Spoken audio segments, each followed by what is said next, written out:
This is kind of a weird question because you said some of these kids haven't been born yet, but I'm curious what we know about the defining characteristics, which it's tough to say. What are the characteristics of someone that's going to be born in 2 years? We don't know that, but Right. we may have some idea. So what are some of the things that we're seeing with this Gen Alpha Sure. generation? Yeah, so they're the first generation born entirely in the 21st century. Man, I'm feeling old. Yeah, Oh, I'm telling you.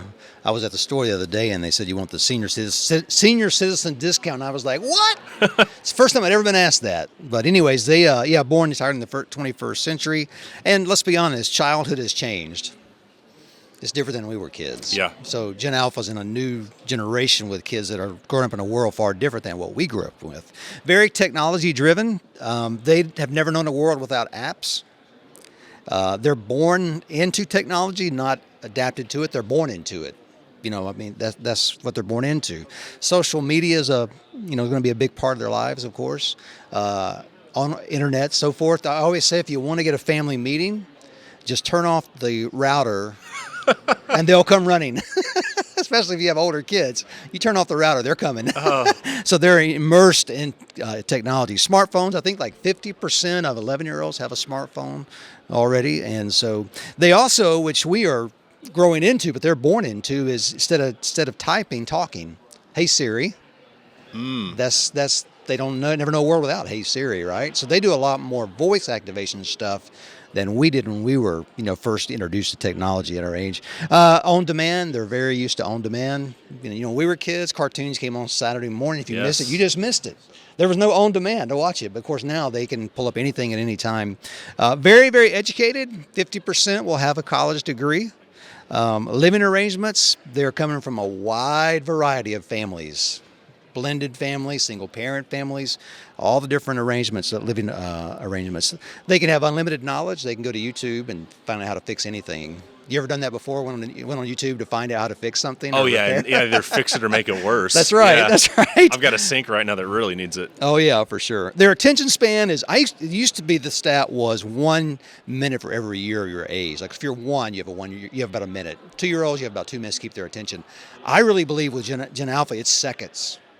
There's so much information coming at them that they kind of sort through it really quickly and grab what they want to put their attention on at that time. And so really they're focused on family growing up. They're climate advocates. They are very passionate about inclusiveness, and they have a lot of time they spend online. So I would say those are some of the general characteristics of Gen Alpha as they're growing up. Well, when we think about people walking away from their faith, we think of college students, we think of young adults. Yeah. It's really difficult to think about that 3-year-old singing Jesus Loves Me as someone who might potentially walk away from their faith. Yeah. So as difficult as that is to comprehend, why is it so important that we begin teaching important truths early on and often? Yeah, for sure.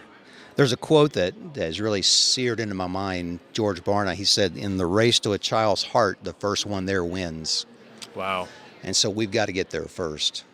I use the analogy of kids are like wet cement. We hear that all the time. You can ride in wet cement. You can, mold it. But there's just this window of time until wet cement becomes concrete. Mm-hmm. And to bust concrete, you got to have a jackhammer or a chisel. And that's kind of the heart of a child is like wet cement. But there's just this short window of time we have until their hearts become like concrete if they don't know Christ. And so it's really important we get there first in those early years.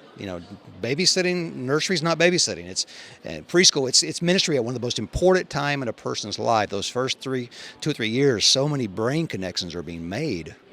And we've got to get there first with God's words and plant those seeds and get that foundation ready so the faith will rest upon that. So I would say that's why we've got to get there first. Well, for the church that is seeing the need, what are some good first steps that can be taken to make sure they're being intentional in their discipleship of Gen Alpha?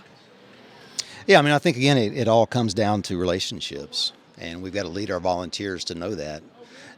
We cannot have volunteers sitting over to the side during large group time studying their lesson.